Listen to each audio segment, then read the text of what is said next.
Hey, ¿qué onda? ¿Cómo están? Bienvenidos a este evento. Iba a decir video, pero la verdad es que no es video, es puro audio. Es un podcast. Y había hecho hace unas semanas una pequeña encuesta preguntándoles si les gustaría que hiciera tipo podcast donde solamente se escuchara mi voz, pero platicando sobre temas que normalmente no son técnicos.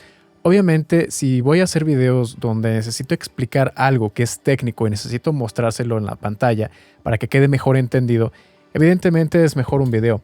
Pero hay muchos temas que simplemente son a lo mejor de una cuestión un poco más filosófica. Y este tipo de temas no tiene caso muchas veces que yo aparezca en la pantalla si no voy a aportar nada.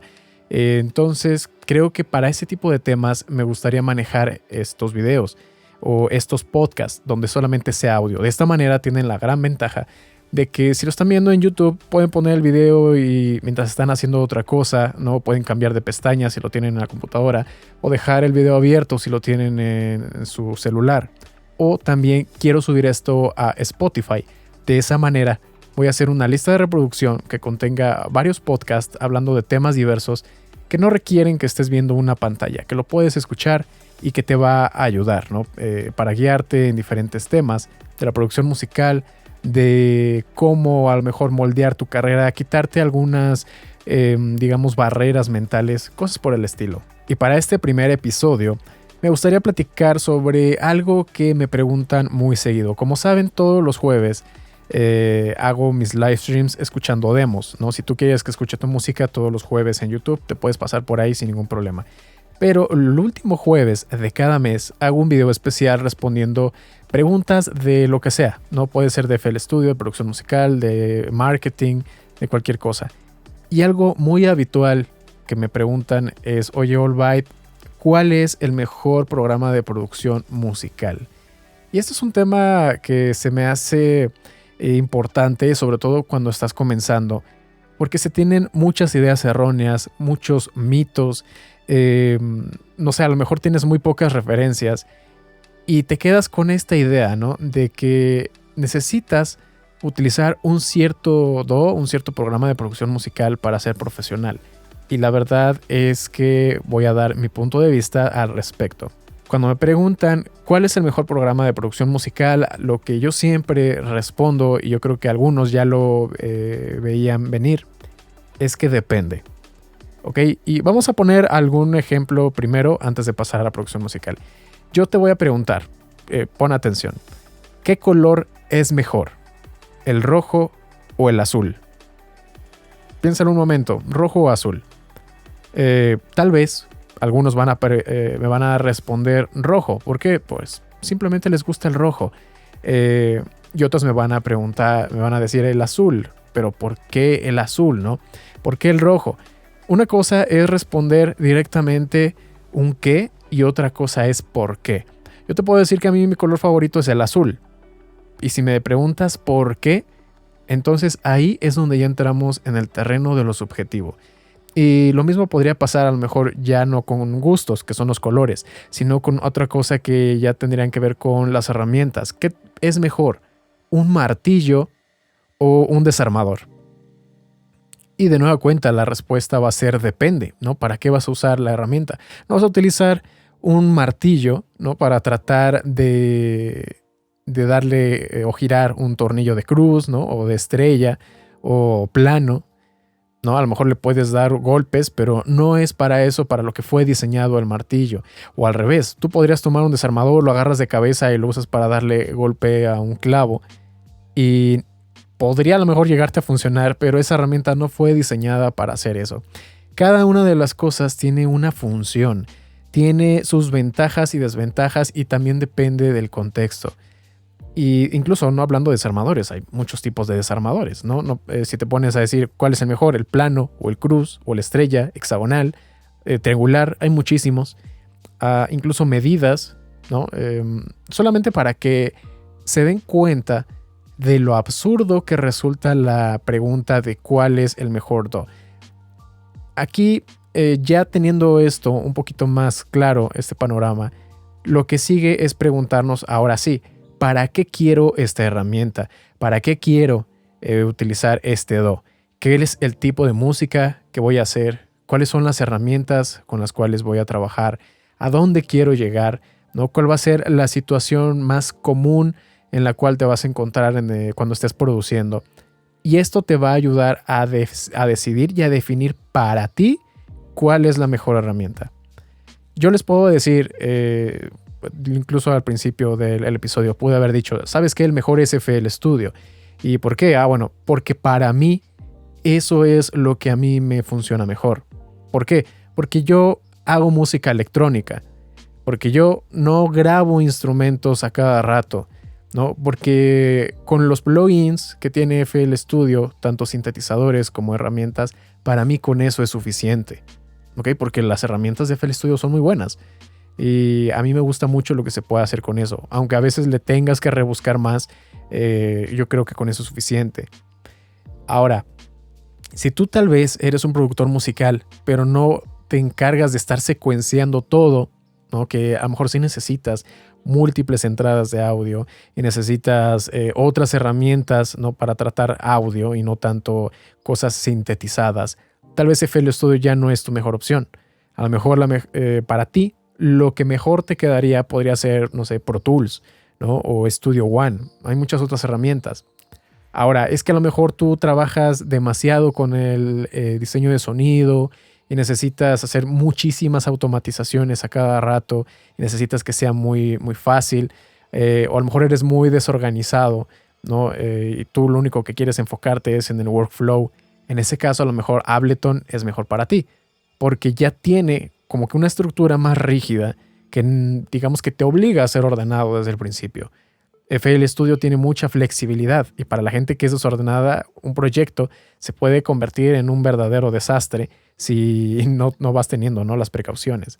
De repente yo estoy consciente, ¿no? De que algunas herramientas, incluso comparándolo en igualdad de condiciones, algunas cosas en específico, ahí sí, una puede ser mejor que otra, pero lo que importa también es todo el contexto y el conjunto total, ¿no? Otra cosa puede ser la comodidad. ¿Qué tan a gusto te sientas con la forma de trabajar de estos programas? Yo probé muchos programas cuando estaba comenzando. Probé Ableton Live, probé Reason, probé Cubase, FL Studio, uno que se llamaba Storm. No, probé varias cosas. Y el que se me hizo a mí más lógico en la forma en la que estructuraba el flujo de trabajo fue FL Studio. Por lo mismo de que tiene una mesa de mezclas que se me hizo muy análogo a las mesas de mezclas físicas. El hecho de estructurar patrones se me hizo casi como un videojuego, ¿no? Y a mí me encantan los videojuegos. Entonces a mí me encantó ese tipo de, digamos, de planteamiento, ¿no? De cómo trabajar las canciones. En cambio, cuando probé otras cosas como Reason, ese programa a mí se me hizo extremadamente complejo para mi nivel de conocimiento que yo tenía en ese momento. Ahora a lo mejor si lo vuelvo a probar ya voy a entender muchas de las cosas, y es que Reason en ese momento era como manejar un sintetizador modular, y si tú no tienes absolutamente ningún conocimiento, algo como eso se puede volver abrumador, no vas a entender absolutamente nada, ¿no? Entonces también podría depender, ¿no? de tu nivel de conocimiento.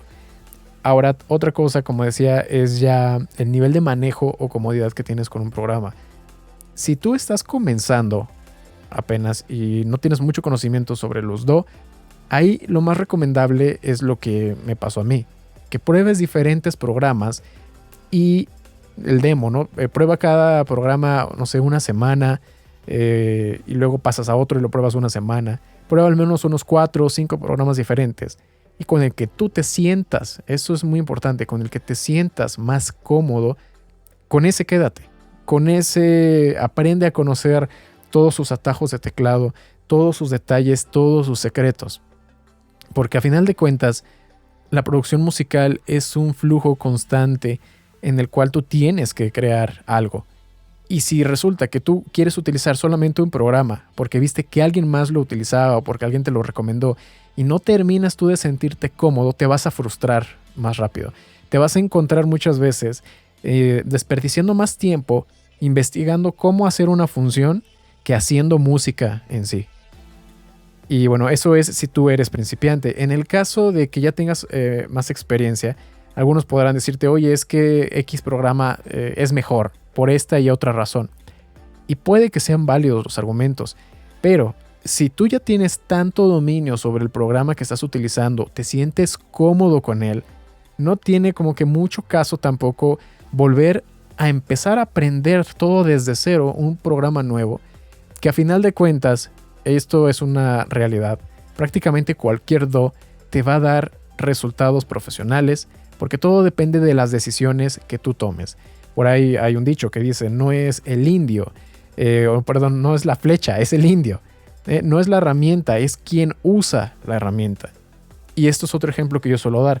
Si tú tienes a un productor novato y le das, digamos que, pensemos en el campo de la pintura, le das el mejor canvas, le das los mejores pinceles, las mejores pinturas, todo lo que tú quieras, por ser un novato no le va a sacar absolutamente ningún provecho. Pensemos ahora el ejemplo contrario. Si tú tienes a un profesional, alguien que se ha dedicado toda su vida o muchísimos años a una actividad, no importa que tú le des una hoja arrancada de una libreta y un lápiz, te va a hacer arte, te va a hacer algo mucho mejor con pocas herramientas que lo que un novato es capaz de hacer con todos los recursos del mundo.